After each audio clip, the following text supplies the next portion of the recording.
கர்த்தருடைய பரிசுத்த நாமத்துக்கு ஸ்தோத்திரம் உண்டாவதாக.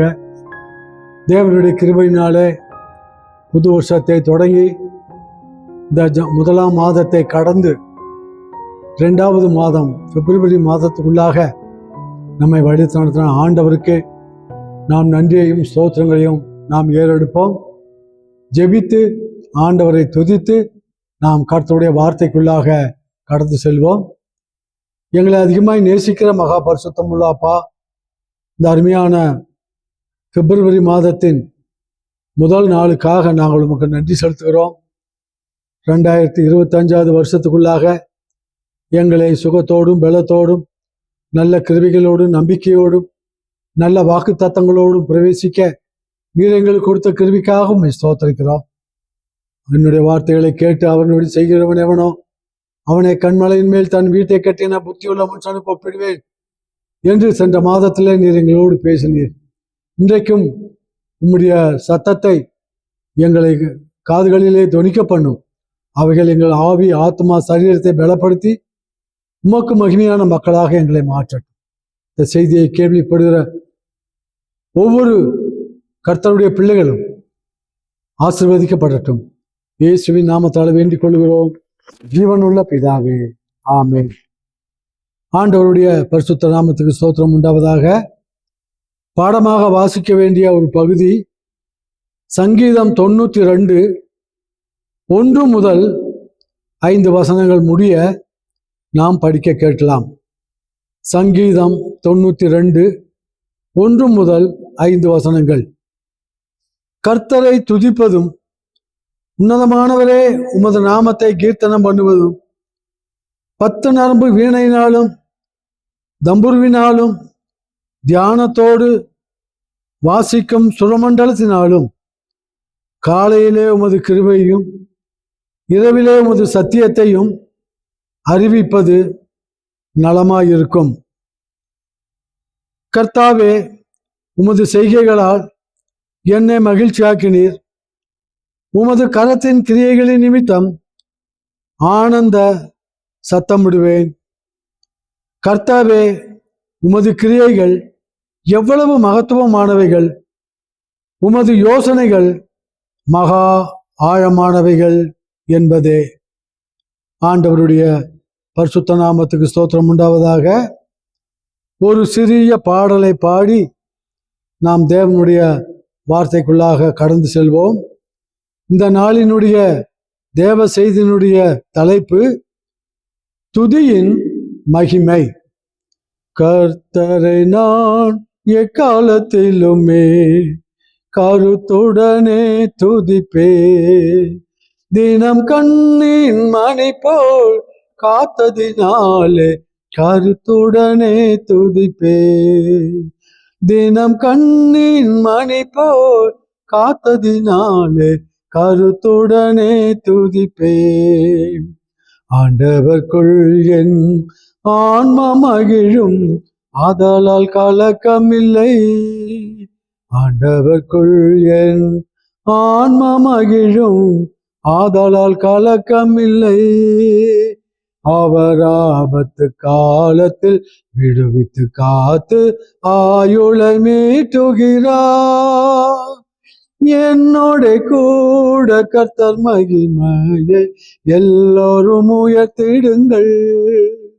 அவர் எல்லா பயத்துக்கும் நீங்களாக்கினார், என் விண்ணப்பம் கேட்டார்.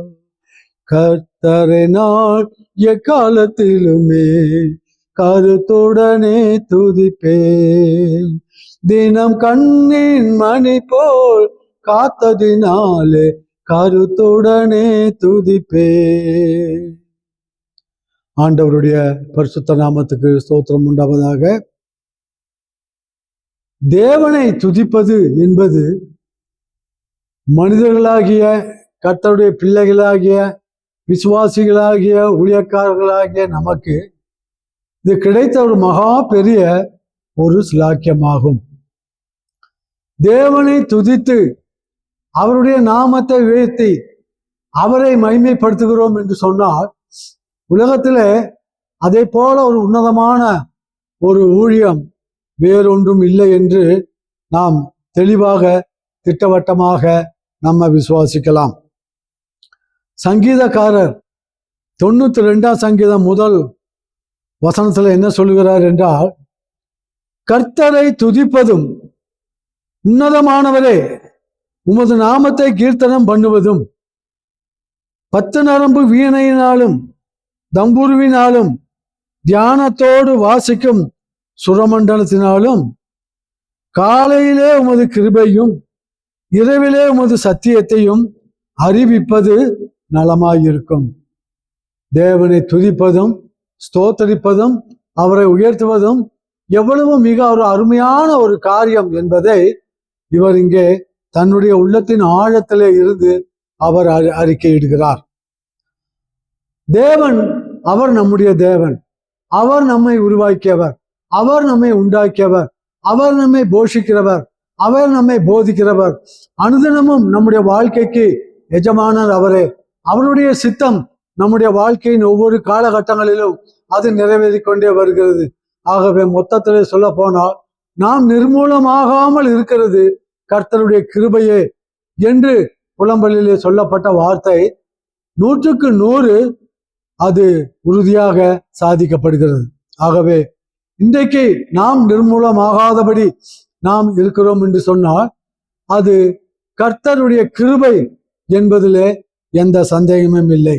ஆகவே எல்லா சூழ்நிலைகளிலும், எல்லா சமயங்களிலும், எல்லா விஷயங்களிலும், எல்லா விதமான நன்மைகளிலும் தீமைகளிலும் நம்மை விட்டு விலகாமல் நம்மை நடத்தி கொண்டு வருகிற நம்முடைய தேவாதி தேவனுக்கு நாம் துதியையும் ஸ்தோத்திரங்களையும் ஏறெடுப்பது மிகவும் பொருத்தமான காரியமாகும். சங்கீதக்காரன் 103ஆம் சங்கீதத்திலே சொல்லுகிறார், என் ஆத்துமாவே கர்த்தரை ஸ்தோத்தரி, என் முழுள்ளமே அவருடைய பரிசுத்த நாமத்தை தோத்தரி, என் ஆத்மாவே கர்த்தரை தோத்தரி, அவர் செய்த சகல உபகாரங்களையும் மறவாதே என்று அவர் சொல்லியிருக்கிறார். ஆகவே இந்த தேவனுடைய நாமத்தை நம்ம துதிக்கும் பொழுது அநேக நன்மைகள், ஆசீர்வாதங்கள் நமக்கு கிடைக்கின்றன. ஒரு சில காரியங்களை மாத்திரம் நாம் சுருக்கமாக தியானித்து நம்முடைய தேவ செய்தியை நாம் முடிவுக்கு கொண்டு வரலாம். துதிக்கும் போது நமது ஆவி, ஆத்துமா, சரீரம் அனைத்தும் தேவனுக்குள் அது களிகூறுகிறதாக காணப்படுகிறது. துதிக்கும் போது நமது ஆவி, ஆத்மா, சரீரம் அனைத்தும் தேவனுக்குள் மகிழ்கின்றதாக, களிகூறுகிறதாக, கெம்பீரிக்கிறதாக காணப்படுகிறது. ஆகவே அருமையானவர்களே, ஆண்டவரை துதிக்கிறோம் என்று சொல்லும்போது ஏதோ சாதாரண ஒரு காரியத்தை நாம் துதிப்பதோ ஸ்தோத்திரிப்பதோ கிடையாது. சர்வ வல்லமையுள்ள தேவன் நம்மை உண்டாக்கி படைத்து நமக்கு எல்லா விதங்களிலும் ஒவ்வொரு நிமிஷமும் கிருபையை அளவில்லாமல் தருகிற அந்த ஆண்டவருடைய அன்பும் பலமும் ஆசீர்வாதமும் வழிநடத்தலும் கிருபைகளும் நம்மை சுற்றிலும் எவ்வளவு இருக்கிறது என்று நினைக்கும் பொழுது நம்மை அறியாமல் கூட தேவனை துதிக்க அநேக வாய்ப்புகள் உண்டு.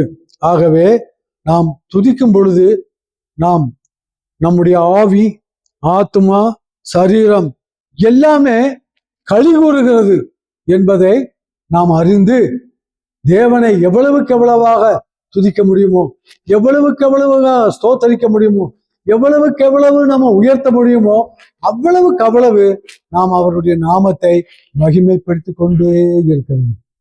ஸ்தோத்திர பலி இடுகிறவன் என்னை மகிமைப்படுத்துகிறான் என்று சங்கீதம் சொல்கிறது. ஆகவே ஸ்தோத்திர நாம் பலியிடும் பொழுது ஆண்டவரை நாம் மகிமைப்படுத்துகிறோம். அவரை நாம் மகிமைப்படுத்தும் பொழுது நம்முடைய ஆவி, ஆத்மா, சரீரம் எல்லாம் அது களிகூறுகிறதாக, சந்தோஷப்படுகிறதாக, மகிழ்ச்சி பொங்க ஆரவாரிக்கிறதாக, அதனாலே அநேக ஆசீர்வாதங்களை பெற்றுக்கொள்ளுகிற மக்களாக நாம் இருக்கிறோம்.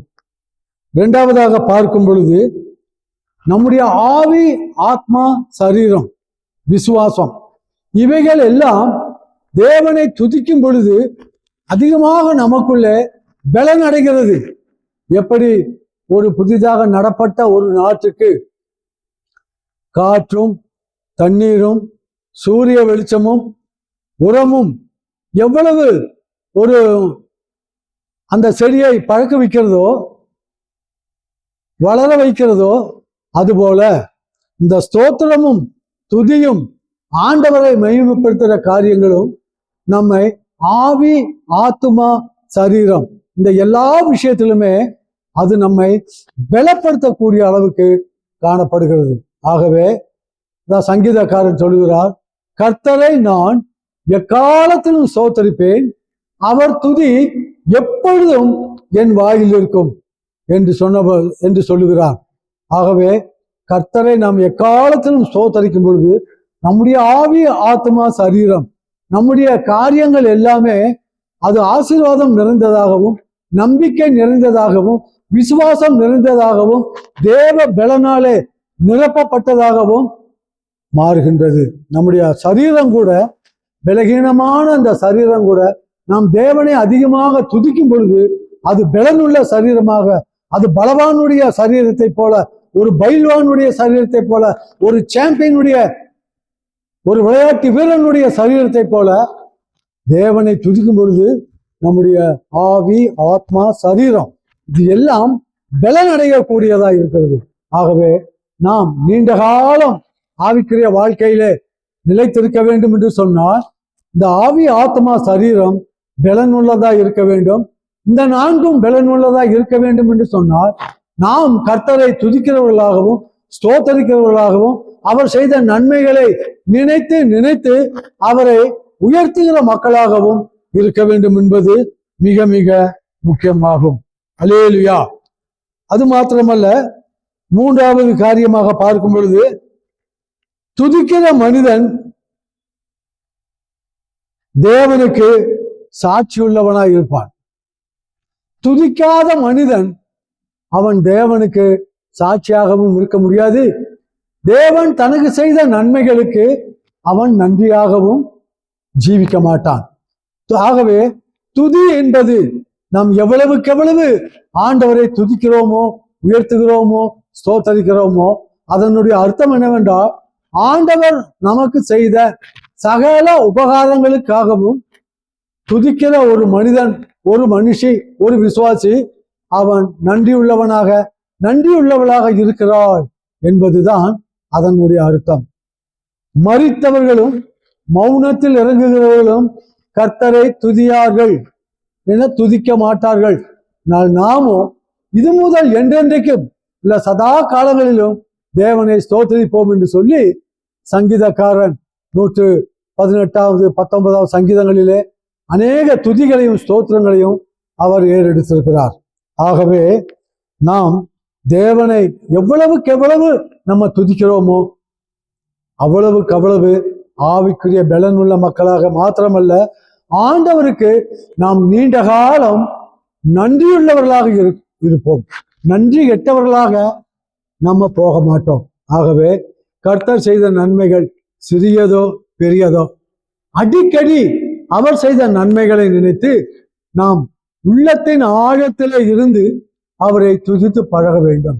கர்த்தர் எனக்கு செய்த எல்லா உபகாரங்களுக்காகவும் நான் எண்ணத்தை செலுத்துவேன். நான் ரட்சிப்பின் பாத்திரத்தை கையில் எடுத்துக்கொண்டு கர்த்தருடைய நாமத்தை தொழுது கொள்ளுவேன். சபைக்குள்ளாகவும் சங்கத்துக்குள்ளாகவும் விசுவாசிகளுக்குள்ளே நான் அவருடைய சாட்சிகளை எடுத்து சொல்லுவேன் என்று சொல்லி 116வது சங்கீதத்திலே தாவீது ராஜா சங்கீதக்காரன் சொல்லி இருக்கிறார். கர்த்தர் எனக்கு செய்த எல்லா உபகாரங்களுக்காகவும் நான் எண்ணத்தை செலுத்துவேன். அவர் செய்த நன்மைகளுக்கு இந்த பாமரன் நான் என்ன நன்றி சொல்ல முடியும் ஐயா? உயிருள்ள நாளளவும் உமக்கு நன்றி செலுத்தி உம்மை ஸ்தோத்தரித்து ஜனங்களுக்குள்ளும் சபைக்குள்ளும் குடும்பங்களுக்குள்ளும் உம்முடைய நாமத்தை உயர்த்தி கூறுவேன். அதுதான் நான் செய்ய வேண்டிய நன்றி கடன் என்று சங்கீதக்காரன் இப்படியாக சொல்லுகிறார். ஆகவே கர்த்தரை துதிக்கிற ஒரு மனிதன் அவன் என்றைக்கும் அவன் நன்றி உள்ளவனாக இருப்பான், நன்றி மறக்க மாட்டான். நன்றியுள்ள மக்களைத்தான் ஆண்டவர் எல்லா விஷயத்திலுமே அவர் அதிகமாக ஆசீர்வதிப்பார். கர்த்தரிடத்தில் பெற்ற சிறிய பெரிய நன்மைகளுக்காக ஒருவன் நன்றியை மறந்து விடுகிறவனானால் ஆண்டவர் அவனை ஆசீர்வதிக்க முடியாது, உயர்த்த முடியாது, புதிய புதிய நன்மைகளால் அவனை நிரப்ப முடியாது. அவனுடைய ஆத்மா கரைபட்டு விடுகிறது, அவனுடைய ஆத்மா கொழுத்து போய் இருக்கிறது, அவனுடைய ஆத்மா தேவனை விட்டு பின்வாங்குகிறது என்று சொல்லப்பட்ட வசனங்களின்படி ஜெபிக்காத, துதிக்காத, தேவனுக்கு நன்றி செலுத்தாத ஆத்மாக்கள் தேவனை விட்டு சீக்கிரத்திலே தூரத்திலே போய்விடுவார்கள். ஆகவே நாம் கர்த்தர் நமக்கு செய்த எல்லா நன்மைகளையும் அடிக்கடி நினைத்து நன்றியோடு துதிக்கும் பொழுது நம்முடைய ஆவி, ஆத்மா, சரீரம், விசுவாசம், அன்பு, ஜெபம் எல்லாம் அது பெருகக்கூடியதாக மாறிவிடுகிறது. துதிக்காத ஒருவன் நன்றி கெட்டவனாக மாறி கடைசியிலே தேவனை விட்டே போய் கடைசியிலே பிசாசின் மக்களாக அவர்கள் மாறி பின்வாங்கினவர்களாக, தேவனுக்கு விரோதமான மக்களாக அவர்கள் மாறினவர்கள் ஏராளம். ஆகவே நானும் நீங்களும் இப்படி தேவ விரோதிகளாக போவதல்ல, தேவனை உயர்த்தி கொள்கிற மக்களாக, தேவனுக்கு நன்றி செலுத்துகிற மக்களாக, தேவனுக்கு நன்றியை உடைய மக்களாக, காலம் முழுவதும் தாழ்மையான உள்ளத்தோடு கர்த்தரை சேவிக்கிற மக்களாக நம்ம மாறுவோம். கர்த்தர் நம்மை ஆசீர்வதிப்பாராக.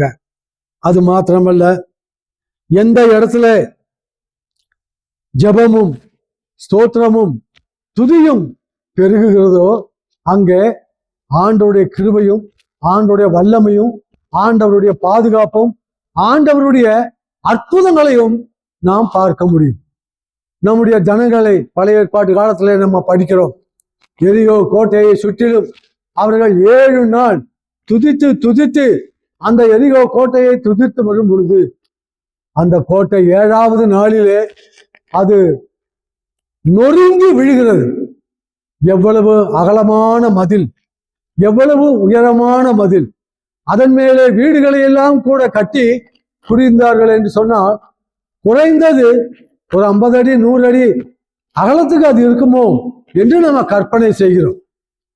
அப்போ அப்படிப்பட்ட அகலமான, உயரமான, உறுதியான அந்த எரிகோ சுவர், கர்த்தனுடைய பிள்ளைகள் அதை துதித்து வலம் வரும் பொழுது, சுற்றி பவனி வரும் பொழுது அது அப்பளம் நொறுங்கியது போல அது நொறுங்கியது என்று நம்ம வேதத்திலே படிக்கிறோம்.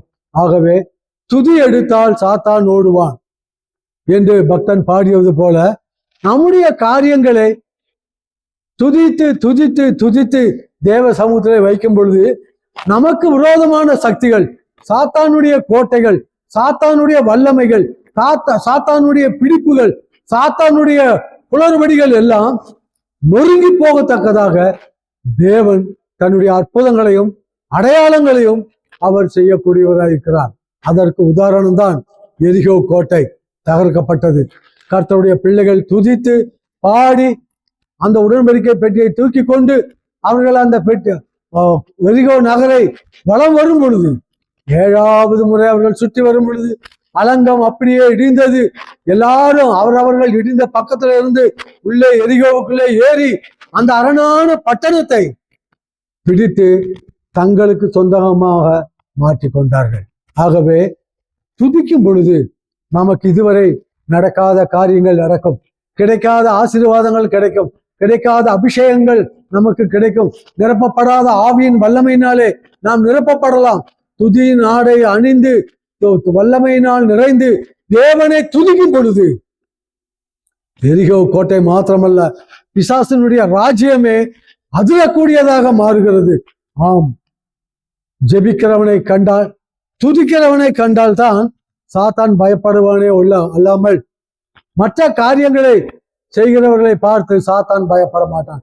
பிரசங்கம் பண்ணுகிறவர்கள், தீர்க்கதரிசனம் சொல்லுகிறவர்கள், வியாதியை குணமாக்குகிறவர்கள், பலவிதமான பாஷைகளை வியாக்கியானம் பண்ணுகிறவர்கள், இப்படியெல்லாம் பல தேவனுடைய கிருபை வித்தியாசமான வகையிலே இருந்தாலும் கூட துதிக்கிற, ஸ்தோத்தரிக்கிற, தேவனை உயர்த்துகிற மனுஷனை கண்டால் சாத்தானுக்கு கொஞ்சம் கூட பிடிக்காது.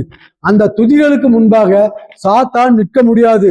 ஆகவே நாம் ஜெபிக்கும் பொழுது, துதிக்கும் பொழுது, தேவனை மகிமைப்படுத்தும் பொழுது நம்மை சுற்றிலும் இருக்கக்கூடிய ஆசீர்வாதத்தின் தடைகள் அகற்றப்படுகின்றன. தேவனுக்காக நம்ம முழுவதும் சுதந்திரமாய் உழைக்க முடியாதபடி நம்மை சுற்றிலும் இருக்கக்கூடிய சாத்தானுடைய கட்டுகள் அறுக்கப்படுகின்றன. நாம் சுதந்திரமாக எழும்பி தேவனுக்காக போராடி ஊழியம் செய்ய ஒரு பெரிய வெற்றியையும் விடுதலையையும் கிருபைகளையும் ஆண்டவர் அதிகமாக தருகிறார். ஆகவே நாம் ஜெபிக்கும் பொழுது பிசாசின் கட்டுகள் தகர்க்கப்படுகின்றன. புதிய புதிய கிருபைகள் நமக்கு கிடைக்கின்றது. நாம் இது போன வருஷங்களில் வரை செய்த ஊழியங்களை விட இந்த 2025, 26 வரக்கூடிய வருஷங்களிலே தேவனுக்காக வல்லமையாக ஊழியம் செய்ய இந்த துதி மிகவும் உதவி செய்கிறது. ஆகவே தேவனை எவ்வளவுக்கு எவ்வளவு நம்ம துதிக்கிறோமோ அவ்வளவுக்கு அவ்வளவு நம்ம எல்லாவற்றிலும் பலனடைந்து தேவனுடைய திட்டங்களை நிறைவேற்றுவோம். சாத்தானின் திட்டங்களை தவிடுபொடியாக்குவோம். அது மாத்திரமல்ல, நாம் ஆண்டவரை எக்காலத்திலும் ஸ்தோத்தரிக்க வேண்டும். நன்மையா நடக்கிற காரியங்களிலே மாத்திரமல்ல, சில சமயம் மனிதனுடைய வாழ்க்கையிலே எப்போதும் நன்மைகளே வர வேண்டும் என்றுதான் நம்ம ஜெபிக்கிறோம். ஆனால் நம்மை அறிந்தோ அறியாமலோ தேவன் சில தீமைகளை கூட நம்முடைய வாழ்க்கையிலே அனுமதிக்கிறார். யோபினுடைய வாழ்க்கையிலே எத்தனை சோதனைகள், தானியேலின் வாழ்க்கையிலே எத்தனை சோதனைகள், யோசேப்பின் வாழ்க்கையிலே எத்தனை சோதனைகள். சோதனைகள் வருவதனாலே தேவன் நம்மை விட்டுவிட்டார் என்று அர்த்தமல்ல. சோதனைகள் வருவதனாலே நாம் தேவனை விட்டு போய்விட்டோமோ என்று சிந்திக்க வேண்டிய அவசியம் இல்லை. சோதனைகள் நம்மை பலப்படுத்தவும், நம்மை உண்டாக்கவும், நம்மை உருவாக்கவும், நம்மை வெளிப்படுத்தவும், நம்மை உலகத்துக்கு எடுத்துக்காட்டவும், சாத்தானை தகர்க்கவும் இந்த சோதனைகள் எல்லாம் நம்மை பக்குவப்படுத்துகின்றன என்பதை நாம் மறந்துவிடக்கூடாது. ஆகவே சோதனைகளை சகிக்கிற மனுஷன் பாக்கியவான்.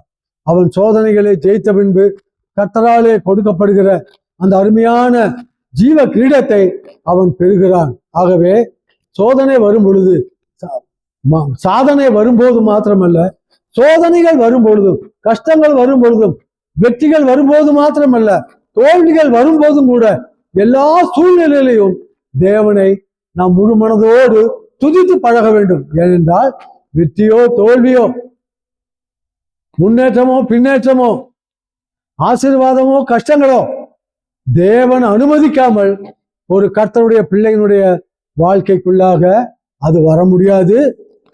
அது வந்து நம்முடைய வாழ்க்கையை அழிக்க முடியாது.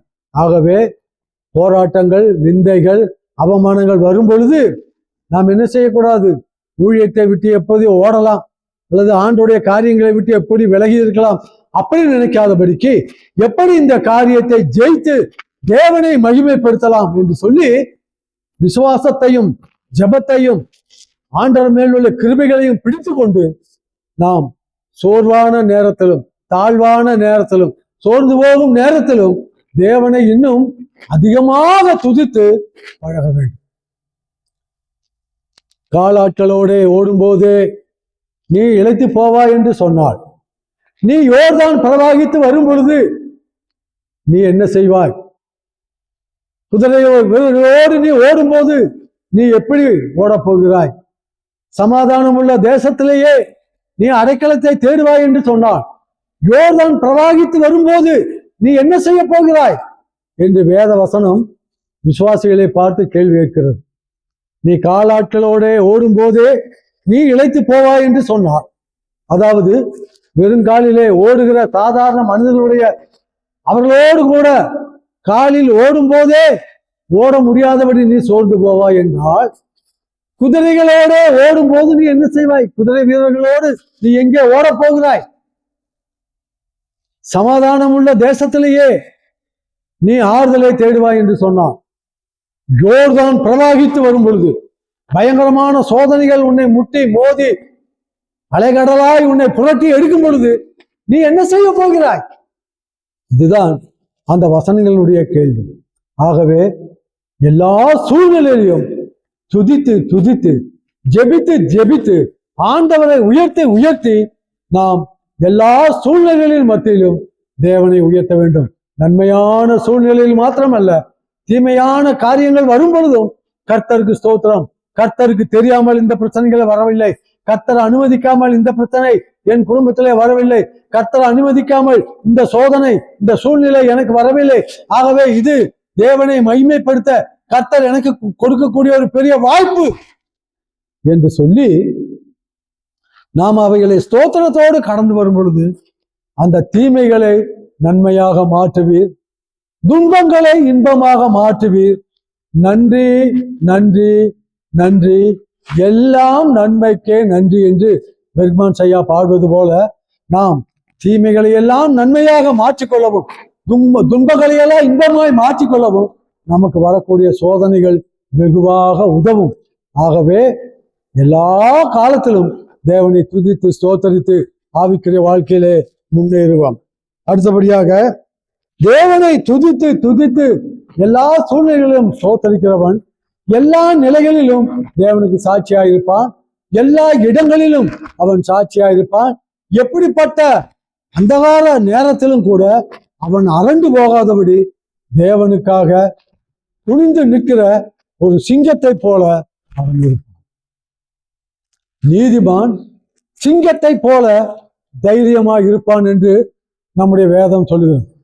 நீதிமான் சிங்கத்தை போல முடி வளர்ப்பான் என்று பைபிள் சொல்லவில்லை, அல்லது நீதிமான் சிங்கத்தை போல இரையை கவுவான் என்று சொல்லவில்லை. நீதிமான் சிங்கத்தை போல தைரியமாக இருப்பான். நாம் நம்முடைய தேவனாகிய இயேசு கிறிஸ்துவை யூதா கோத்திரத்து சிங்கம் என்று வேதம் சொல்லுகிறது. அந்த சிங்கத்தின் பிள்ளைகளாய் இருக்கிற நாமும் கூட யூதா கோத்திரத்தின் சிங்க குட்டிகள் தான். ஆகவே சிங்கம் எப்படி எந்த பிரச்சனைகளை பார்த்து அது பின்னடையாதோ அதே போல கர்த்தருடைய பிள்ளைகளாகிய நாமும் கூட ஆவிக்குரிய வாழ்க்கையிலே தேவனுக்கு சாட்சியாக வாழக்கூடிய இந்த நாட்களிலே சோதனைகளை பார்த்து வேதனைகளை பார்த்து பின்னிட்டு பாராதபடிக்கு கர்ஜிக்கிற சிங்கம் போல நாம் கர்ஜித்து எழுந்து பிரச்சனைகளை முறியடித்து ஆண்டவருக்கு நம்ம சாட்சியாக வாழ வேண்டும். சிம்சோன் ஒரு முறை தன்னுடைய ஊருக்கு திம்னாத் என்ற ஊருக்கு போகும் பொழுது வழியிலே ஒரு பயங்கரமான சிங்கம் அவனை எதிர்கொண்டது. ஆனா சிம்சோன் அந்த சிங்கம் அவன் மேல் பாய்வதற்கு முன்பாக இவன் சிங்கத்தின் மேல் பாய்ந்து அதை பிடித்து அதை அடித்து வாயை சிங்கத்தை அப்படியே கிழித்து ரெண்டாக கிழித்து ஒரு ஆட்டுக்குட்டியை அடிப்பது போல ஒரு சிங்கத்தை பிளந்து தூக்கி தூர எறிந்து விட்டு அவன் போய்விட்டான்.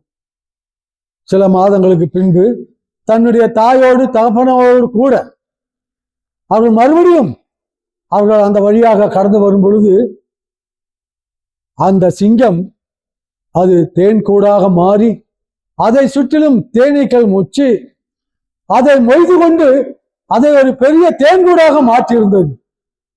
சிம்சோன் அதை போய் பார்த்து எடுத்து அதில் இந்த தேன்கூட்டின் அடைகளை எடுத்து சுவைத்து தன்னுடைய அப்பாவுக்கும் அம்மாவுக்கும் அந்த தேனை ருசிக்க கொடுத்து அவர்களை தெளிவிக்கப்பட்ட மக்களாக அந்த ஒரு நல்ல சக்தியிலும் புத்தியிலும் தெளிந்த மக்களாக அவர்களை அழைத்து சென்றான். அவர்கள் கர்த்தருடைய வார்த்தை தேனிலும் தேனிலும் மதுரமானது என்று சொன்னபடி இந்த தேன் என்பது சிங்கத்தின் உடம்பிலே இருந்து கட்டப்பட்ட அந்த தேன் கூடுகள் கட்டப்பட்ட அந்த தேன் சிம்சோனை மாத்திரமல்ல அவனுடைய பெற்றோர்களையும் கூட பலப்படுத்தியது, ஆறுதல் அடைய செய்தது, அவர்களை கண்களை தெளிவாக்கியது. ஆகிய போல தேவனுடைய வார்த்தை தான் நமக்கு இன்றைக்கு தேன் பேடி போல. இதுல நாம் எவ்வளவுக்கு எவ்வளவு நம்ம சுவைக்கிறோமோ, எவ்வளவுக்கு எவ்வளவு வாக்கு தத்தங்களை சொல்லுகிறோமோ, எவ்வளவுக்கு எவ்வளவு தேவ வார்த்தைகளை உரிமை பாராட்டுகிறோமோ அவ்வளவுக்கு அவ்வளவு நாம் சிங்கமாக மாறுகிறோம். பிரச்சனைகள் நமக்கு சாதாரணமாக மாறிவிடும். ஆகவே எனக்கு அன்பார்ந்த தேவனுடைய பிள்ளைகளே, தேவனை துதிப்பதும் உன்னதமானவரே உமது நாமத்தை கீர்த்தனம் பண்ணுவதும் நல்லது என்று சங்கீதக்காரன் சொல்லுவது எவ்வளவு உண்மையான காரியம். ஆகவே இந்த மாதத்துல நாம் அதிகமாக தேவனை துதிப்போம், அதிகமாக தேவனை உயர்த்துவோம், அதிகமாக அவரை மகிமைப்படுத்துவோம். வாழ்க்கையின் நன்மையான சூழ்நிலைகளில் மாத்திரமல்ல, தீமையான சூழ்நிலைகளிலும் ஆண்டவரை துதித்து கொண்டே இருப்போம். தேவன் நம்முடைய காரியங்களை வாய்க்க பண்ணுவார், தோல்விகளை வெற்றியாக மாற்றுவார், பலத்தை பலகீனத்தை பலமாய் மாற்றுவார். நம்முடைய வெட்கத்தையும் அவமானத்தையும் அவர் மகிமையாக மாற்றுவார். நம்முடைய ஒவ்வொரு சூழ்நிலையிலும் ஆண்டவர் நம்மை மகிமைப்படுத்துவார். ஆகவே எல்லா சூழ்நிலைகளிலும், எல்லா காலகட்டங்களிலும், நம்முடைய தனிப்பட்ட வாழ்க்கையிலும், குடும்ப வாழ்க்கையிலும், நம்முடைய ஊழியத்தின் பாதையிலும், நம்முடைய தொழிலிலும், எல்லா சந்தர்ப்பங்களிலும் தேவனை துதித்து கொண்டே கடந்து செல்வோம். தேவனை உயர்த்தி கொண்டே கடந்து செல்வோம். தேவன் நமக்கு முன்பாக கடந்து செல்கிறார். அவர் நம்ம போனதானவைகளை நேர்மையாக்கி இருளை வெளிச்சமாக்கி அவர் குறித்த இடத்துக்கு நம்மை பத்திரமாக கொண்டு போய் சேர்ப்பார். அல்லேலூயா, அல்லேலூயா. நாம் ஜெபித்து முடிப்போம். எங்களை அதிகமாய் நேசிக்கிற பரிசுத்தமுள்ள அப்பா, இந்த நேரத்துக்காக நன்றி. உம்மை துதிக்கும் பொழுது, உம்மை உயர்த்தும் பொழுது, உம்மை ஸ்தோத்தரிக்கும் பொழுது எவ்வளவு நன்மைகளை நாங்கள் உம்மிடத்திலிருந்து பெற்றுக் கொள்கிறோம். சாத்தானையும் நாங்கள் ஜெயிக்கிறோம், பாவத்தையும் ஜெயிக்கிறோம், சூழ்நிலைகளை ஜெயிக்கிறோம், எல்லா கெட்ட காரியங்களையும் ஜெயித்து எல்லாவற்றின் மேலும் வெற்றி நடைபோட இந்த துதிக்கின்ற வாழ்க்கை எங்களுக்கு எவ்வளவு உயரமாய் இருக்கிறது, எவ்வளவு உன்னதமாய் இருக்கிறது, எவ்வளவு ஆசீர்வாதமாக இருக்கிறது. எங்களுக்குள்ளே அப்படி ஒரு துதியின் ஆவியினாலே நிரப்போம்.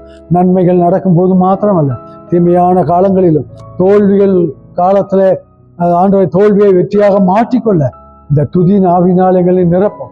சாத்தானுடைய எந்த உருட்டலுக்கும் மிரட்டலுக்கும் நாங்கள் பயப்படாதபடி அவனை விரட்டி அடிக்க துதியின் ஆவினாலும் வல்லமையின் ஆவினாலும் எங்களை நிரப்பும். எல்லா சூழ்நிலைகளிலும் நாங்கள் உம்முடைய பிள்ளை என்றும், எல்லா போராட்டங்களிலும் நீர் எங்கள் தேவன், நாங்கள் உம்முடைய ஊழியக்காரர் என்றும் விளங்க பண்ண முடியும். துதியின் ஆவியை எங்களுக்கு அதிகமாக தாரும். உம்முடைய கிருபை எங்களை நிரப்புவதாக, உம்முடைய அன்பு எங்களை நிரப்புவதாக. இந்த மாதம் முழுவதும் உம்முடைய பரிசுத்த ஆவியானவர் எங்களை வழிநடத்துவதாக. நாங்கள் கையெடுத்து ஒவ்வொரு காரியத்திலும் இந்த ஆவியானவருடைய வழிநடத்துதலை பார்க்க கிருபை தாரும். எல்லா பிசாசின் கிரிகளையும் இயேசுவின் நாமத்தாலே கட்டி சபித்து போடுகிறோம். அவன் மேல் எங்களுக்கு நீர் வெற்றி தந்ததற்காக நன்றி. இயேசுவின் நாமத்தாலே வேண்டிக் கொள்கிறோம் பிதாவே, ஆமென். என் ஆத்மாவே கர்த்தரை தோத்தரி, என் முழு உள்ளமே பரிசுத்த நாமத்தை தோத்தரி. என் ஆத்மாவே கர்த்தரை தோத்தரி, அவர் செய்த சகல உபகாரங்களையும் மறவாதே. ஆமென், ஆமென், ஆமென். கர்த்தர் நம்மை ஆசீர்வதிப்பாராக. அல்லேலூயா.